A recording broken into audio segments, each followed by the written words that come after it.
Hablamos de las infancias ahí en Puntal AM porque se ha publicado en el día de ayer, puntualmente este martes, la quinta encuesta rápida de impacto por COVID de UNICEF, ¿no? Con la primera infancia como uno de los sectores más perjudicados, sin duda, con pesadillas, con trastornos alimenticios, con problemas de comunicación, con las consecuencias de la pandemia, ¿no? Después del COVID-19, pandemia que todavía persiste con algunas cuestiones, con algunas restricciones y con algunas consecuencias de las restricciones más agudas que vivimos en su momento.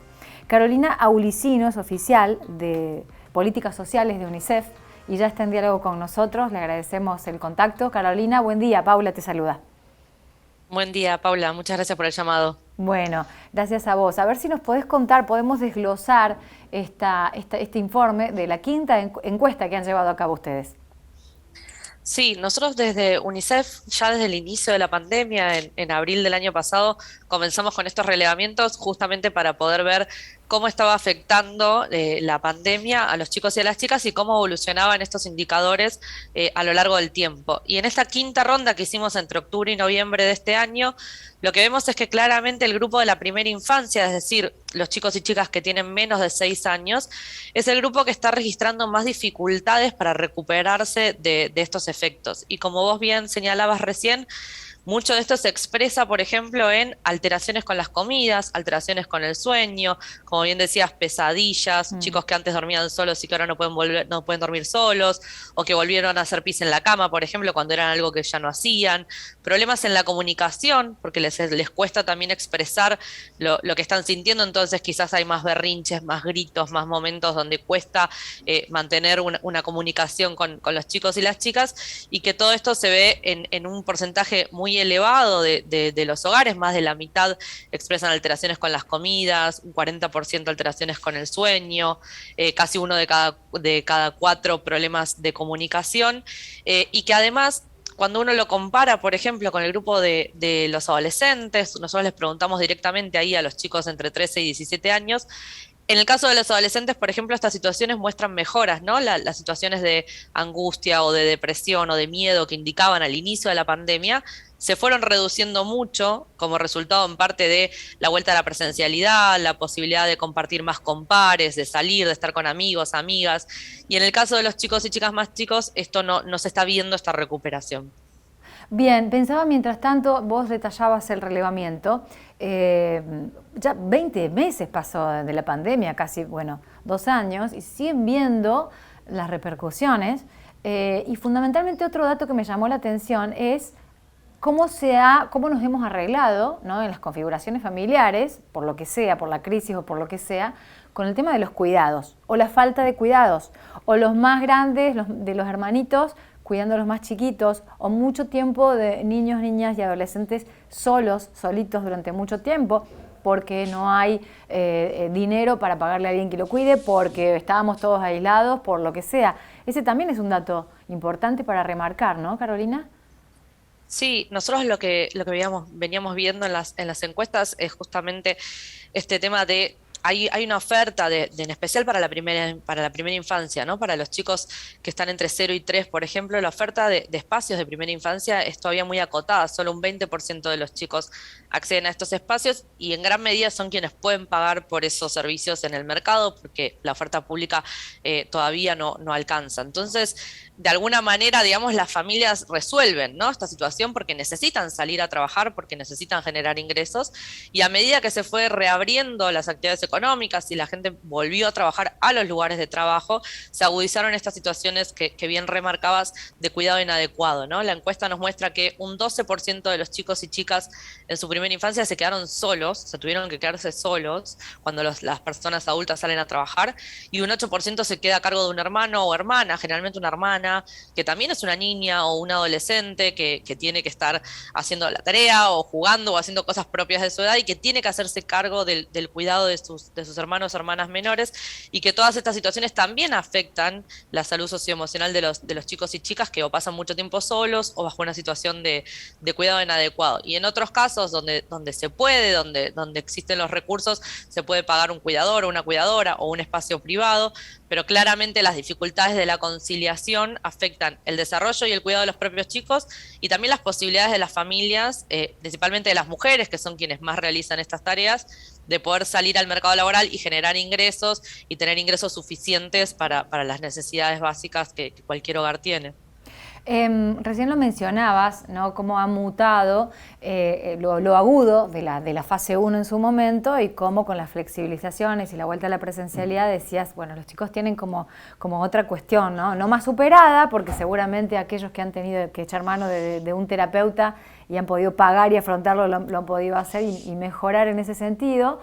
Pero ¿cuánto influye la presencialidad o la falta de ella, el contacto con los pares y cómo se somatiza o se pone en el cuerpo, que es lo que ustedes percibieron en la quinta encuesta? Esto de las pesadillas, por ejemplo, o los trastornos de alimentación, o la falta de comunicación o de incentivo, ¿no?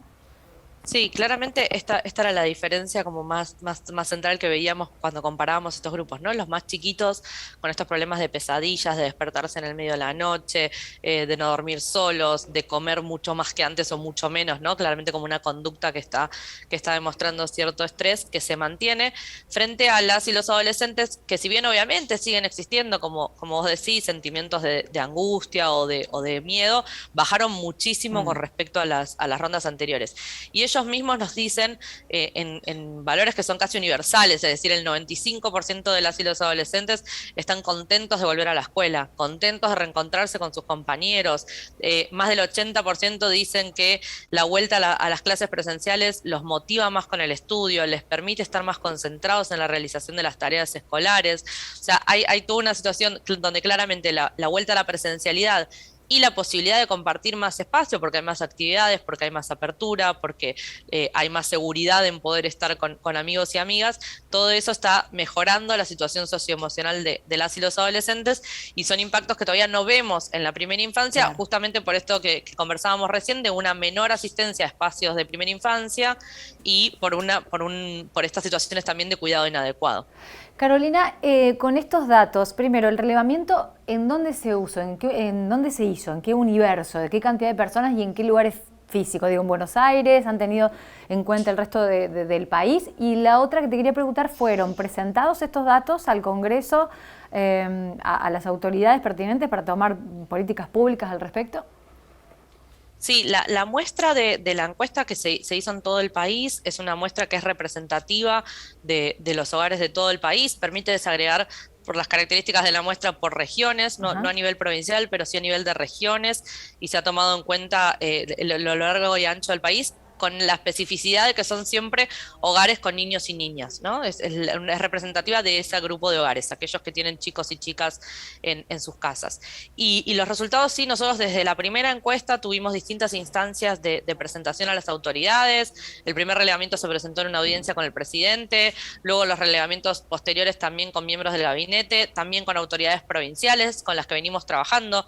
Por ejemplo, todos estos resultados de los impactos de la primera infancia en varias provincias con las que venimos trabajando, incluida Córdoba, sirvieron también para poner en agenda la necesidad, por ejemplo, de fortalecer las capacidades de las trabajadoras de los espacios de primera infancia para que en el momento de la reapertura, cuando los chicos vuelven después de un periodo largo de no estar en contacto, puedan tener más herramientas para detectar estas señales que los chicos mandan sobre los impactos socioemocionales y contribuir a abordarlas. Entonces, el objetivo de UNICEF siempre es que la información que se genera sirva para informar la toma de decisiones de políticas públicas. Y en ese sentido, también en el relevamiento incorporaron un ítem que tenía que ver con violencia y mujeres, ¿no? Se dieron con el dato que encuentro es el 52% de las mujeres criando hijas e hijos solas sin ningún tipo de ayuda de los padres de sus hijos.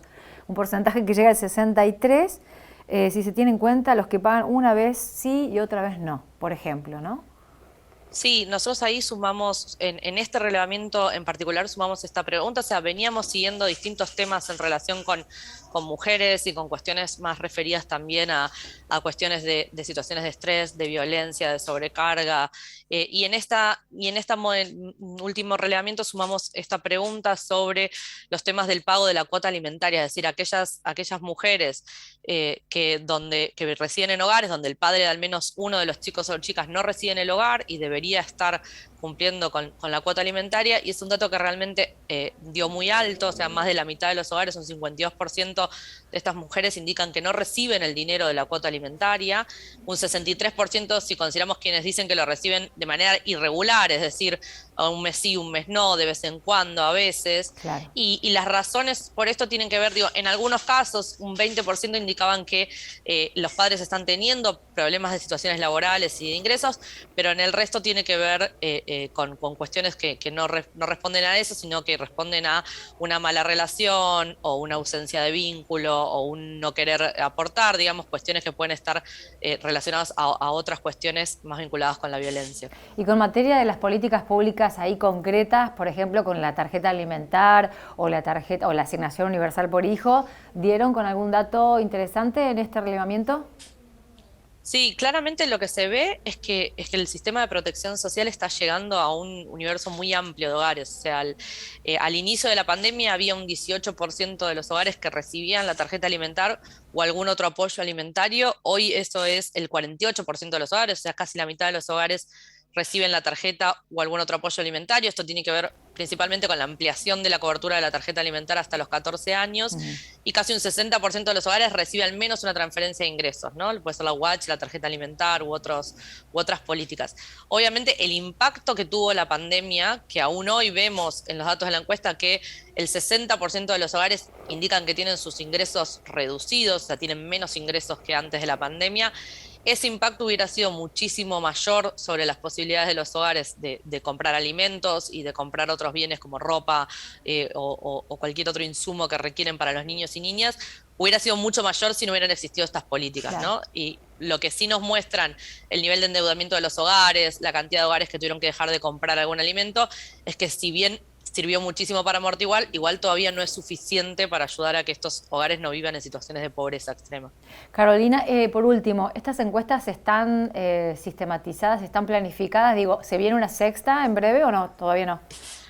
Estas encuestas están todas disponibles también en la página de UNICEF para quien quiera acceder, y lo que nosotros esperamos es sí seguir relevando información durante el año que viene bajo la modalidad de estas encuestas rápidas de impacto COVID o bajo otra modalidad de encuestas, pero sí siempre monitorear la situación de los chicos y las chicas para poder poner estos temas en agenda y para poder ayudar a tomar decisiones. Muchísimas gracias, como siempre, Carolina. Gracias a ustedes por ayudarnos a difundir. Carolina Blicino, oficial de Políticas Sociales de UNICEF, compartiendo datos de esta interesante quinta